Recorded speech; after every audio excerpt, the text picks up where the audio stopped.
Je vais vous dire deux mots sur Connaissance, cette association que certains d'entre vous connaissent déjà. Donc, c'est une association à but non lucratif, portée par un collectif d'une cinquantaine de membres actifs bénévoles.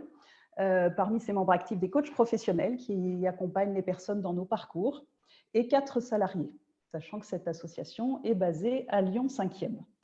Voilà, notre mission, c'est de permettre à toute personne de trouver sa juste place professionnelle. Et pour ça, nous proposons 4 parcours qui alternent des ateliers collectifs en groupe de 8 et de l'accompagnement individuel par des coachs, donc, sur une durée de 4-5 mois environ. Ces parcours visent à mieux se connaître, savoir mieux qui on est pour être en cohérence entre nos actions, entre qui nous sommes profondément et ce que nous faisons professionnellement en particulier. Donc ces 4 parcours, le parcours orientation qui permet de définir un projet qui vous ressemble, le parcours entreprendre pour tous ceux qui ont déjà une idée, qui aimeraient peut-être être entrepreneurs mais n'en sont pas sûrs, voilà, pour leur permettre d'identifier leurs points d'appui et de mieux incarner leur projet. Le parcours Boost pour ceux qui ont déjà entrepris et qui ont besoin de se remobiliser, d'entretenir leur énergie créatrice d'entrepreneur.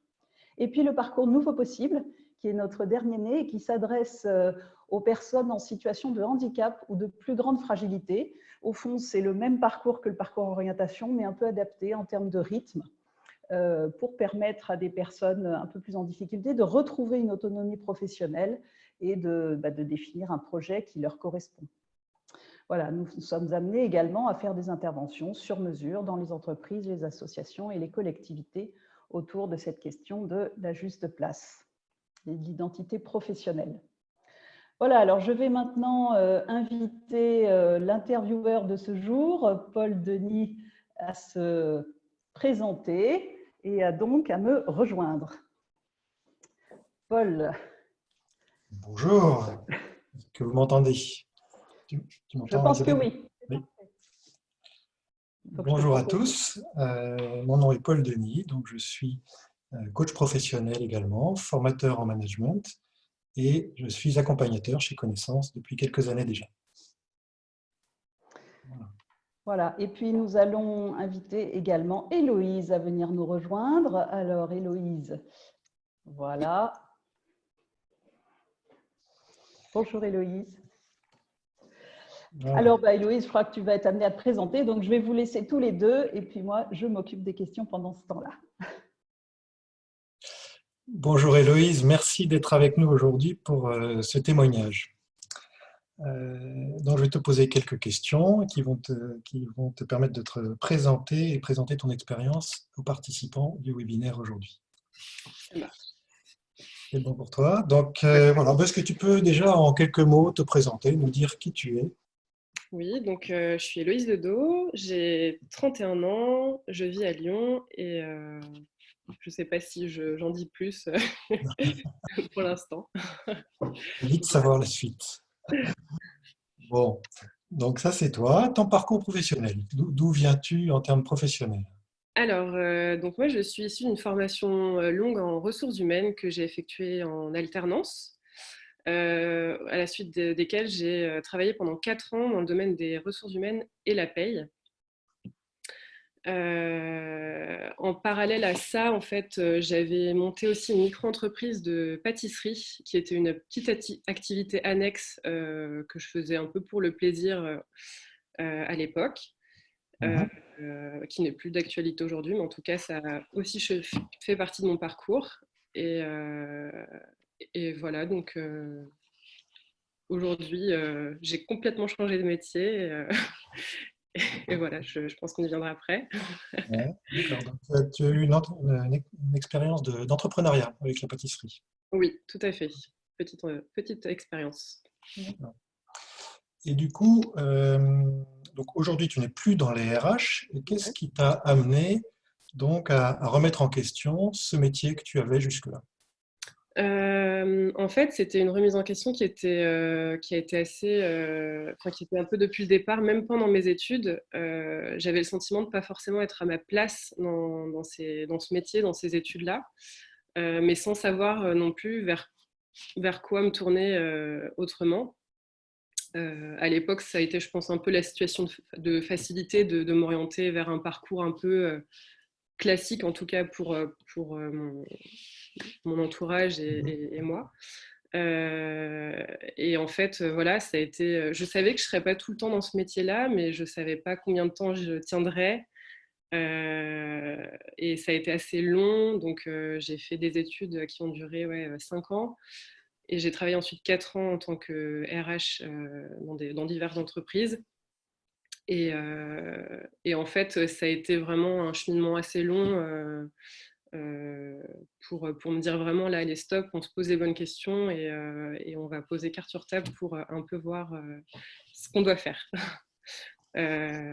Du coup, voilà, je crois que ça a été un voyage un peu qui a clos le chapitre. J'avais un beau voyage à faire que j'imaginais depuis des mois et des mois, et je m'étais dit, en rentrant, je serai bien, je vais revenir peut-être reposer, je serai heureuse dans mon travail de nouveau. Et en fait, ça n'a pas suffi.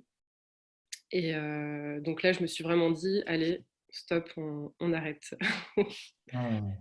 Donc, j'ai profité en fait de la fin de mon CDD dans ma dernière boîte en tant que RH pour dire stop, j'arrête. J'arrête. Je ne sais pas vers quoi je vais aller, mais en tout cas, j'arrête. D'accord. Mais Voilà. il y a l'idée qu'au départ, tu as fait ce choix d'études RH qui n'était pas un choix forcément du cœur, qui était plus un choix raisonné à l'époque et qui t'a permis de prendre du temps finalement pour réfléchir à ce que tu pourrais faire ensuite. Oui, parce que c'était vraiment une suite logique pour moi, ces études-là, mais j'étais sans conviction. D'accord. Après, les ressources humaines, je pense que c'était pas, c'était quand même quelque chose qui me parlait dans le sens où il y avait le contact, enfin, c'était l'humain dont on parlait, même si finalement, dans mes diverses expériences, c'était pas forcément ce que j'en retiens de plus fort, mais oui, c'était un choix de raison et le job que je fais aujourd'hui, je l'aurais jamais imaginé en fait à cette époque-là. Oui, d'accord. Mm. Du coup, comment est-ce que tu es arrivé à Connaissance? Qu'est-ce qui a fait que tu as décidé et comment est-ce que tu es arrivé à un parcours chez Connaissance? Alors en fait, c'est une de mes amies qui m'a parlé de l'association, Mhm. puisque en fait, je parlais très régulièrement de changer de métier, mais sans jamais me lancer. Elle m'a parlé de Connaissance qu'elle a entendu elle-même de quelqu'un, enfin voilà, du bouche à oreille. Et en fait, quand elle m'a parlé de Connaissance, je me suis tout de suite reconnue dans les accompagnements proposés, notamment orientation que j'ai suivi. Et en fait, au début, c'est je vais aller regarder un petit peu ce qu'ils proposent. Ensuite, j'ai pris un entretien, mais donc ça, bien avant d'avoir décidé de quitter mon emploi. Ouais. Et en fait, j'ai pris un peu toutes les informations dont j'avais besoin pour savoir si je pouvais être accompagnée ou pas par Connaissance. Et je crois que ça a vraiment aussi aidé dans ma prise de décision de savoir que je pourrais être soutenue si je devais quitter mon emploi, d'avoir cet accompagnement-là, d'être soutenue dans mon projet et de ne pas être lâchée comme ça, sans projet et sans soutien en fait. D'accord. Il y a quelque chose qui t'a attiré plus particulièrement dans ce que tu as entendu de Connaissance quand t'as été présenté? J'aimais le côté un peu hors du cadre parce qu'on parle beaucoup de bilan de compétences, mais en fait, je me retrouvais pas du tout là-dedans, puisqu'en fait, mes connaissances, elles étaient assez claires sur la table pour moi, mais c'était plutôt casser justement tout ça pour en fait revenir reconstruire d'autres choses. Et le côté, voilà, un peu un bilan, pas que de compétences en fait. C'est ça qui m'a vraiment attirée. Super. Donc, chez Connaissance, tu as fait un parcours qui s'appelle orientation, hein, c'est ça? Oui, oui, tout à fait. Donc, on ne va pas décrire le parcours orientation ici, mais est-ce qu'il y a quelque chose qui, dans le parcours, une ou deux choses qui t'ont fait plus particulièrement avancer? Est-ce qu'il y a eu quelque chose comme un déclic à un moment? Qu'est-ce que tu pourrais dire? Alors, enfin, pour ma part, il n'y a pas eu vraiment de déclic, mais en tout cas, ça a été vraiment la combinaison de tous ces outils qui sont mis en place dans l'accompagnement, donc à la fois les accompagnements en groupe, donc les ateliers en groupe, où là, en fait, on est confronté à un petit peu l'émulation du groupe, à se dire qu'on est soutenu aussi et qu'on est dans la même situation que plein d'autres gens, donc ça rassure. Tous les outils aussi pour mieux se connaître et combiner aux entretiens avec le coach perso qui, moi, m'ont beaucoup, beaucoup apporté. Ouais. Je pense que c'est vraiment les deux imbriqués qui m'ont permis d'avoir ce déclic. Voilà, de soutien et de me pousser pour... Donc la stimulation du groupe et Ouais, l'accompagnement ouais, individuel par ailleurs. complètement. Bon, super. Et du coup, alors tu as fait ce parcours et tu es arrivé à quoi au terme du parcours? Qu'est-ce qui t'a paru? Eh ben, pendant le parcours, en fait, enfin, je ne saurais pas dire comment c'est arrivé, mais donc j'ai décidé d'être fleuriste. Voilà, c'est un peu tombé de nulle part, mais en fait, ça a été un peu comme ouais, une révélation. Même quand j'en parlais un peu autour de moi, mes proches et mes amis, c'était bah oui, enfin évidemment. Donc ça, c'était assez drôle. Et donc je suis fleuriste effectivement depuis 2 ans maintenant.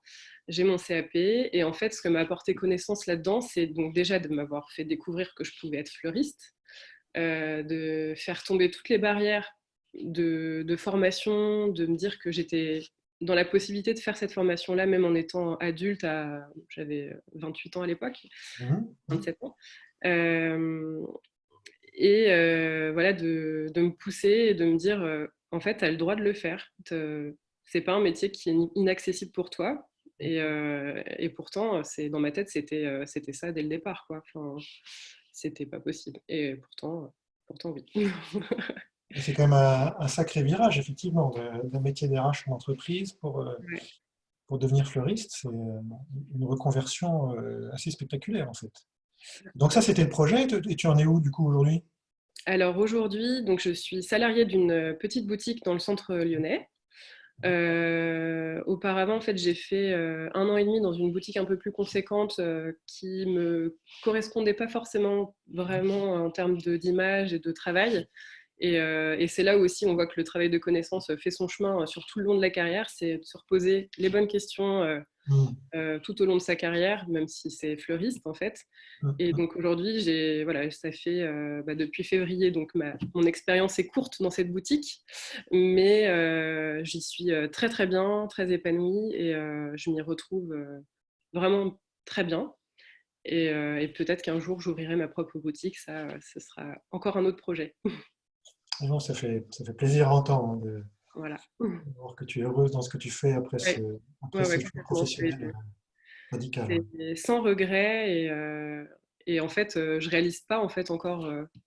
C'est comme si j'avais une autre vie, mais que elle est très loin et je sais même plus ce que c'était. C'est assez drôle. S'il y avait une chose que tu voudrais, que tu retiens du parcours, que tu aurais envie de nommer ici, ce serait quoi? Euh, je pense vraiment ouais, le soutien, se dire que c'est quelque chose de sérieux qui nous accompagne. On a des gens enfin, qui sont formés, qui sont compétents pour nous accompagner, pour nous donner des clés, parce qu'en fait, toute seule, j'y serais jamais arrivée, je pense, vraiment. Ou en tout cas, pas aussi rapidement. Donc vraiment un soutien, ne pas hésiter. Et c'est voilà, c'est un gain de temps, d'énergie, c'est hyper bon pour le moral, ça donne confiance en soi et voilà. Hmm, super. Et tu as, j'avais cette question, tu l'as un peu déjà répondu, mais je ne sais pas si tu avais autre chose en tête. Si tu avais envie de dire quelque chose à ceux qui nous écoutent aujourd'hui, ceux qui sont venus participer à ce webinaire, par rapport à cette expérience, ce serait quoi? Donc, tu as déjà dit un peu, voilà, ne pas hésiter à aller se faire soutenir parce que c'est un chemin qui est compliqué à faire tout seul. Donc ça, j'ai entendu. Je ne sais pas s'il y avait autre chose que tu aurais voulu dire. Le soutien, c'est une chose, mais c'est vrai qu'au-delà de juste soutenir, je pense qu'un accompagnement comme orientation chez Connaissance et peut-être les autres que je n'ai pas suivis, permettent de se poser vraiment les bonnes questions et du coup de ne pas partir tête baissée dans un projet sans avoir vraiment aussi fait les pour, les contre, être bien clair dans son projet et je pense que c'est aussi ça que ça apporte, donc du soutien, mais aussi de la clairvoyance dans son projet. Voilà. Soutien d'une part, la clarification, clairvoyance, Ouais. pareil. Merci beaucoup, Héloïse. Est-ce qu'il y a quelque chose que tu avais en tête, que tu aurais voulu dire avant qu'on passe à la session de questions-réponses? Est-ce qu'il y a autre chose que tu aurais aimé partager? Non, je crois que après, peut-être avec les questions, ça viendra, mais là, comme ça, pas spécialement. Bien sûr. Donc, du coup, moi, je vais repasser l'antenne, si je peux dire, à Isabelle, qui va gérer les questions-réponses. En tout cas, merci beaucoup, Héloïse, pour cette Très bien, merci à toi. avec toi. Alors, Héloïse, une première question, parce que tu dis que tu as une révélation tombée de nulle part, mais quand même, ça nous intrigue. Alors, pourquoi les fleurs? Pourquoi les fleurs, a demandé quelqu'un. Pourquoi les fleurs? Très bonne question. J'ai toujours eu cette fibre, en tout cas artistique et manuelle. Et pour moi, donc, comme j'avais dit tout à l'heure, je faisais de la pâtisserie pendant pas mal de temps. Donc j'avais ce côté manuel qui m'a tenue un petit peu pendant plusieurs années, qui m'apportait en fait du bien, même pendant ma carrière dans les ressources humaines. Mais c'était pas encore exactement ce que je voulais faire tous les jours. Je me voyais pas faire ça tous les jours. Et les fleurs, en fait, je pense que j'avais ça dans un coin de ma tête depuis longtemps, un peu comme ce métier qu'on voit. On va chez la fleuriste et on se dit ah là là, je rêverais de faire ça, mais sans trop y croire, sans se dire que c'est possible. Et en fait, la révélation, c'est déjà aussi au premier entretien chez Connaissance, un premier atelier, où l'une des participantes m'a dit toi, je te verrais bien fleuriste. Donc déjà ça a fait, je pense, un petit truc comme ça. Et aussi ensuite, donc les gâteaux, je les décorais avec des fleurs fraîches que j'allais acheter chez la fleuriste en bas de chez moi. Et sauf qu'en fait, cette fleuriste avait mon âge et un jour m'a dit qu'elle était apprentie fleuriste. Et là, je me suis dit, c'est quand même bizarre, elle a mon âge et elle est apprentie. Est-ce que c'est possible? Et en fait, j'ai pris le temps de discuter avec elle et c'est là où je me suis dit, mais en fait, je pourrais le faire. Et à partir de là, c'était bon, allez, c'est ça. Je sais même pas comment expliquer en fait, mais c'était vraiment la révélation, quoi. D'accord. Alors, ça faisait quand même, si j'ai bien compris, un bout de temps que ça n'allait pas dans les ressources humaines, hein, parce que tu disais presque que ça remontait à tes études. Et j'ai imaginé, et certains spectateurs aussi, que tu avais pu déjà réfléchir à ce que tu pourrais faire d'autre. Et quelqu'un demande si vraiment tu n'avais aucune idée en démarrant le parcours. En démarrant le parcours, donc comme j'avais effectivement la pâtisserie, je m'étais dit pourquoi pas une boutique, un salon de thé, ou même juste partir sur que de la pâtisserie en vente, en tant que traiteur. Mais l'idée, en fait, elle s'est très vite étiolée parce que fondamentalement, je pense que c'était pas ce que je voulais faire. Moi, je voyais ça plus comme un loisir et pas forcément comme un métier sur le long terme. Et ça se précise encore aujourd'hui, c'est plus du tout d'actualité. Par contre, cette notion de boutique, effectivement, de lieu pour accueillir, ça, c'est vrai que je le garde en tête et ça viendra peut-être par la suite. D'ailleurs, tu saurais nous préciser un petit peu pourquoi la pâtisserie ne te convenait pas? Est-ce que tu saurais dire ce qui ne te convenait pas? Pour l'avoir du coup un peu exercé, il y a beaucoup de stress sur la préparation. C'est quand même une science, hein, donc c'est des choses assez précises à faire et dans des temps bien impartis, donc ça demande beaucoup de temps. Et puis toute la partie en fait aussi sanitaire qui est très très compliquée en France, je trouve, donc qui m'a en fait un petit peu ralenti là-dessus aussi, ce projet. D'accord. Alors, il y a pas mal de questions sur la mise en œuvre concrète du projet, notamment, est-ce que tu as dû reprendre un CAP Oui, déjà oui. Oui. Oui. Et du coup, sur les questions de financement de cette formation.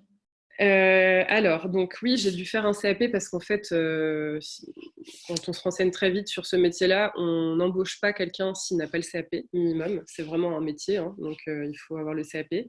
Que j'ai effectué en 6 mois. C'était une formation adulte courte en 6 mois et qui m'a été financée par le Fonds GESIF, qui est un organisme qui récolte des fonds pour refinancer des formations à des personnes comme moi sur dossier. Maintenant, je ne sais pas si c'est toujours d'actualité ce financement-là, parce que je sais que ça a pas mal bougé au sein du Fonds GESIF. Maintenant, il y a Pôle emploi. Enfin, je pense qu'il y a pas mal de créneaux à aller voir et à aller gratter pour ce financement-là. Et parce qu'on était très peu dans ma session de formation à ne pas avoir été financé, hein. Pour la plupart, on était financé. D'accord, oui. Alors, le fonds GESIF, c'était sur le CIF, le congé individuel de formation, qui finance à la fois les frais pédagogiques de la formation et, quand on est en poste, le salaire. Alors, toi, tu n'étais plus en poste. Alors oui, mais il y a un financement qui est dédié aux fins de contrat, de CDD. D'accord. Et j'étais dans les clous. C'était un CIF CDD, d'accord. Oui, tout à fait. Donc, pour information, le CIF est remplacé par le CPF maintenant, le CPF de transition, justement, pour ceux qui veulent. Voilà. Alors, une grosse question qui intrigue plus d'une personne, c'est la rémunération d'un fleuriste, c'est-à-dire qu'entre le salaire d'un RH et le salaire d'une fleuriste, ce n'est certainement pas la même chose. Et la question, c'est est-ce que ça n'a pas été un frein pour toi? Comment tu as dépassé ce frein-là? Alors si, ça a été un gros frein, mais ça n'a... Enfin, j'étais tellement persuadée de mon projet et d'être... le salaire, finalement, n'entrait plus vraiment en compte dans le fait d'être heureuse dans mon travail. Donc j'en étais là. Maintenant, effectivement, au quotidien, je ne vais pas vous mentir, ça a été compliqué de revoir à la baisse mon quotidien et mon train de vie. J'ai dû déménager plusieurs fois pour prendre un appartement plus petit, revoir mes habitudes. Voilà, mais aujourd'hui, je regrette absolument pas. Et effectivement, pour être totalement clair, un fleuriste, en tout cas en début de carrière, gagne un SMIC. Donc c'est le salaire minimum. Et c'est vrai qu'il faut en avoir conscience quand on se lance dans ce genre de reconversion. C'est pas sans comment dire. J'arrive pas à trouver mon mot. Sans sacrifice? Oui, sans sacrifice, voilà, pardon. Oui. En tout cas, c'est un sacrifice que tu ne regrettes pas malgré tout. Non, pas du tout. Pas du tout. Ouais. Alors, ah oui, sur ta formation, une personne pose la question, tu étais Bac+5 au niveau, voilà, et tu te retrouves dans une formation CAP. D'une part, est-ce que ça n'a pas été un frein pour être admise? Et c'est vrai que même le Fonds GESIF, on dit souvent qu'il finance des formations pour les gens très peu qualifiés. Donc, est-ce que tu as perçu que ça pouvait être un frein d'avoir déjà un Bac+5? Alors, sur la préparation du dossier au Fonds GESIF, c'est vrai que, en fait, dès le départ, j'ai l'impression que, bon, ça c'est mon avis, donc c'est comme je l'ai perçu, le Fonds GESIF, j'ai l'impression qu'il essaye de freiner dès le départ, même quand on vient chercher son dossier. On a un petit peu rigolé au nez, soyons clairs, quand j'ai demandé ce financement-là et qu'on était sur une réunion d'accueil. Là, je me suis dit, bon, c'est pas gagné. Maintenant, voilà, après, j'ai fait un dossier, j'ai expliqué mes attentes, tout ce que je suis en train de vous raconter là, en fait, et pourquoi je voulais changer de métier. Je sais pas si c'est un frein ou pas, mais c'est vrai que j'étais pas sereine au départ au niveau du Fonds GESIF, mais ça a marché quand même, donc c'est que j'imagine je disais des choses auxquelles ils ont cru, hein, et tant mieux. À ton avis, qu'est-ce qui les a convaincus? Je sais pas trop. Je pense que j'étais convaincante dans ma lettre de motivation. Je sais pas, franchement, je sais pas du tout. Mon enthousiasme, peut-être. D'accord. Donc, ça, c'était sur la formation. Alors, ensuite, il y a quand même des questions sur le métier de fleuriste aussi, Ouais. sur d'autres freins possibles. Un des freins qui est évoqué, c'est le fait que peut-être tu travaillais en entreprise, avec des collègues, en équipe. Et aujourd'hui, est-ce que tu ne travailles plus en équipe? Alors, peut-être l'image du fleuriste seul dans sa boutique. Ouais. Et si oui, est-ce que c'est difficile pour toi? Alors, donc oui, je travaille en équipe quand j'étais dans les ressources humaines et je travaille toujours en équipe, là en tout cas dans les boutiques dans lesquelles j'ai pu travailler.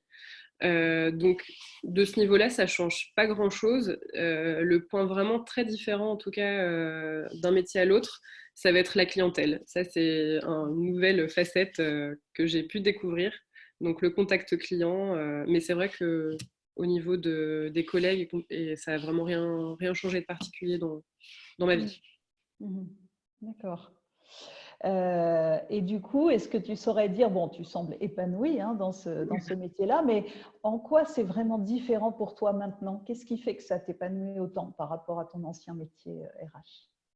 Alors déjà, je suis plus derrière un bureau et ça, je pense que enfin, ça a tout changé. D'être active en fait, vraiment physiquement, ça a beaucoup changé de choses pour moi.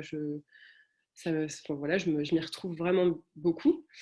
Travailler avec mes mains sur quelque chose de créatif, hein, parce qu'on peut travailler, on peut être aussi manuel mais sans être créatif. Donc là, vraiment, je m'y retrouve vraiment beaucoup.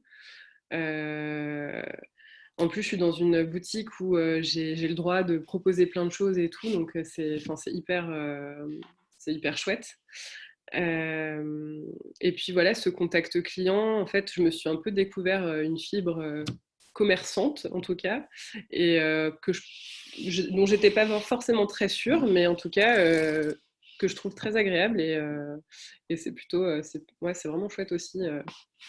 Enfin, voilà, c'est un tout en fait, c'est super.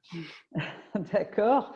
Alors, tu as évoqué l'idée que peut-être un jour tu créerais ta boutique et il y a aussi des questions là-dessus.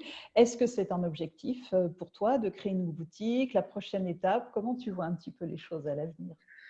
Alors, pour l'instant, j'ai que 2 ans de recul sur le métier de fleuriste. Et ça, c'est mon petit côté RH qui ressort, je pense. J'ai besoin d'être encore salariée pendant quelques temps pour avoir l'impression d'avoir un peu tout vu et d'avoir un peu tout cerné sur le métier, sur le fonctionnement. Parce que bon, c'est quand même un métier où il faut être réactif, il faut gérer de la denrée périssable. Enfin, voilà, il y a des choses quand même à connaître. Et heureusement que je ne me suis pas lancée juste après le CAP. Je pense qu'il y a des gens qui le font et tant mieux. Mais je pense que d'avoir une petite expérience avant de se lancer, c'est mieux. Donc là, je me laisse encore. Je me verrai bien encore 2-3 ans comme ça en tant que salarié. Et ensuite, on verra pour une ouverture de boutique. Ouais. Et c'est quelque chose que tu avais en tête à la sortie du parcours? Oui, mais de toute façon, l'ouverture de boutique, même quand je faisais de la pâtisserie, toujours, c'est quelque chose qui m'a toujours un peu parlé, mais sans que ce soit concret, parce que voilà, à ce moment-là, c'était pas possible et que c'était un projet trop grandiose pour moi. Mais oui, c'est dans un coin de ma tête depuis pas mal de temps, ouais. D'accord. Mm. Alors, quelqu'un nous demande si tu pourrais nous partager ce que tu as découvert sur toi dans le parcours chez Connaissance et qui t'aide aujourd'hui. Alors, c'est vrai qu'on explore des notions comme les besoins, les valeurs, les talents. Est-ce que tu saurais dire est-ce que tu accepterais de partager une ou deux choses découvertes dans ce parcours sur laquelle tu t'appuies encore aujourd'hui?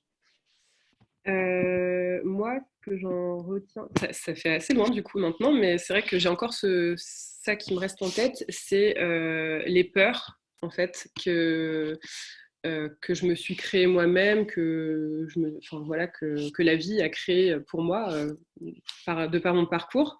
Et en fait, ces peurs qui nous tétanisent dans nos choix, dans nos envies, dans nos parcours. Et c'est vraiment dommage parce qu'en fait, finalement, avec 2-3 outils, avec de l'aide, justement, on peut vraiment déconstruire ces peurs-là et se dire, mais en fait, j'ai le droit, je peux y aller et ça va bien se passer. Donc moi, c'est vraiment ça que je retiens du parcours, c'est d'avoir réussi à casser toutes mes peurs une par une et de me laisser le droit d'aller vers un métier qui me plaît vraiment. Il y aurait une peur en particulier ou un frein que tu pourrais nous donner en exemple parce que ça intéressera peut-être certains participants qui, qui auraient pu être un frein à une reconversion comme la tienne et que tu as trouvé. La partie financière, forcément, quand on te dit il faut que tu fasses des études pour bien gagner ta vie, tout ça, c'est des choses qui sont un petit peu insidieuses, mais qu'on nous dit vraiment. Et je pense que toute ma vie, je me suis imaginé faire un métier où je gagnais bien ma vie pour être à l'abri. Mais en fait, ça suffit pas. Et à l'abri, ça veut dire quoi en fait si on tombe en burn-out demain parce qu'on peut plus, on n'en peut plus de son travail, quel qu'il soit. Hein. Enfin, ça peut être fleuriste, ça peut être RH, mais mais voilà. Donc après, qu'est-ce que je pourrais dire d'autre comme frein je pense que c'est le principal, vraiment.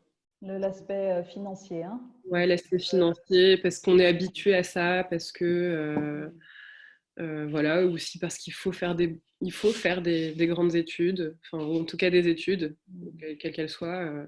C'est vrai que moi, les études dans l'artisanat, la question s'est même pas posée en fait. CAP, BP, tout ça, ça s'est même pas posé. On m'a même pas dit. Enfin, quand je dis on, c'est le cursus scolaire, mes parents, même moi en fait, je les imaginais pas. C'était pas une option envisagée, c'était de côté, et on n'en parlait pas en fait. Mais c'était normal. D'accord. Alors du coup, ça amène un peu une question dans ce genre de reconversion qui peut aller à l'encontre de certains schémas familiaux. Du coup, Oui. une question posée là c'est quel soutien tu as reçu de tes proches ou comment ça s'est passé quand tu as annoncé ça à tes proches? Moi, j'ai été hyper soutenue parce que je pense que dans mon entourage, on savait que j'étais pas heureuse dans mon travail. Et on savait aussi que quand je prends une décision, en gros, je vais au bout. Et que, bon, bref, c'est bien réfléchi et c'est un peu irrévocable. Donc, j'ai été soutenue. Et vraiment, quand j'ai dit fleuriste, la plupart des gens m'ont dit oui, enfin, vas-y, on te voit totalement. Donc, non, j'ai été soutenue, même si mes schémas, le schéma que j'ai eu n'était pas forcément celui-ci. D'accord. Ok. Est-ce que les gens t'ont dit pourquoi ils te voyaient fleuriste? D'où ça venait? Ce côté à toujours vouloir fabriquer, créer, je pense, hein, parce que je touche un peu à tout et que même si j'en avais pas conscience, ça date depuis mes plus jeunes années. Enfin, donc voilà, je pense que c'est... Ouais. Il y a quelque chose de l'ordre du talent derrière, finalement. Oui, peut-être. Est-ce que, parce que créer avec ses mains, il y a beaucoup de métiers qui sont tournés vers la création artisanale, manuelle. Est-ce que Béatrice demande si tu as exploré d'autres pistes créatives au cours du parcours? Pas du tout, mais vraiment, fleuriste, ça a été... je sais pas, mais je sais pas trop comment expliquer. Pour le coup, c'est pas très... c'est pas très factuel, mais vraiment, c'était la révélation. Je pense que c'était vraiment le métier qui était dans un coin de ma tête depuis toujours, mais que je ne voyais pas en fait. Je le formulais pas, je le voyais pas. Et c'était. Après, bien sûr, il y a plein d'autres métiers qui m'intéressent dans l'artisanat, que j'aimerais essayer, que j'aimerais peut-être toucher un jour, mais en tout cas pour l'instant, ce métier de fleuriste, c'est vraiment ce dans quoi je m'épanouis. Ouais. Hmm. Alors du coup, il y a encore beaucoup de questions sur les éventuelles contraintes parce que finalement, je ne sais pas s'il y a un métier idéal, chaque métier peut comporter sa part de contraintes. Alors une des choses qui est explorée, c'est la question du changement de rythme de travail, les horaires, travailler le samedi, les jours fériés, qui constituent une contrainte assez forte dans le commerce. Comment vis-tu ça?